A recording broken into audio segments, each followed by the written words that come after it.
আসসালামু আলাইকুম দাখিল দশম শ্রেণীর শিক্ষার্থীরা, আজকের ভিডিওতে তোমাদের ইমতিহান কোম্পানির আরবি প্রথম পত্রের প্রশ্নটি দিয়ে দিব। তোমরা যারা ইমতিহান গাইড দিয়ে পড়াশোনা করো, তোমরা 100% তুমি হুবহু পরীক্ষায় কমন পাবা এই প্রশ্ন থেকে।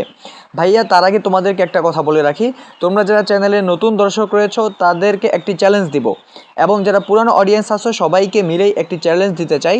তোমরা যদি দশম শ্রেণীর শিক্ষার্থীরা আমার এই ভিডিওতে 5000 ভিউ এবং 1000 লাইক এবং 500 সাবস্ক্রাইব এনে দিতে পারো, তাহলে ভাইয়া তোমাদেরকে কথা দিচ্ছি, তোমাদের ধারাবাহিকভাবে প্রত্যেকটার স্টেপ বাই স্টেপ প্রশ্ন তোমাদেরকে ফ্রিতে দিয়ে দিব। তোমরা তাই ভিডিওটি সম্পূর্ণ দেখো এবং চ্যানেলে সাবস্ক্রাইব লাইক সব কিছু করে দাও। চলো প্রশ্নটি তোমাদেরকে দেখিয়ে দিচ্ছি। ভাইয়া, সর্বপ্রথম তুমি এই সিনটা ভালো মতো পড়ে যাবা, এটা 100% তোমার পরীক্ষায় কমন থাকবে।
সো ভাইয়া, তোমাদের আজকের ভিডিওতে যে চ্যালেঞ্জটা দিলাম, তোমরা 5000 ভিউ এবং 1000 লাইক এবং 500 সাবস্ক্রাইব এনে দিতে পারলে তোমাদেরকে রেগুলার ধারাবাহিকভাবে তোমাদের প্রশ্ন দিয়ে দিব একদম ফ্রিতে। তাই তাড়াতাড়ি চ্যালেঞ্জটি পূর্ণ করে দাও এবং তোমরা ভালো থাকো। আল্লাহ হাফেজ।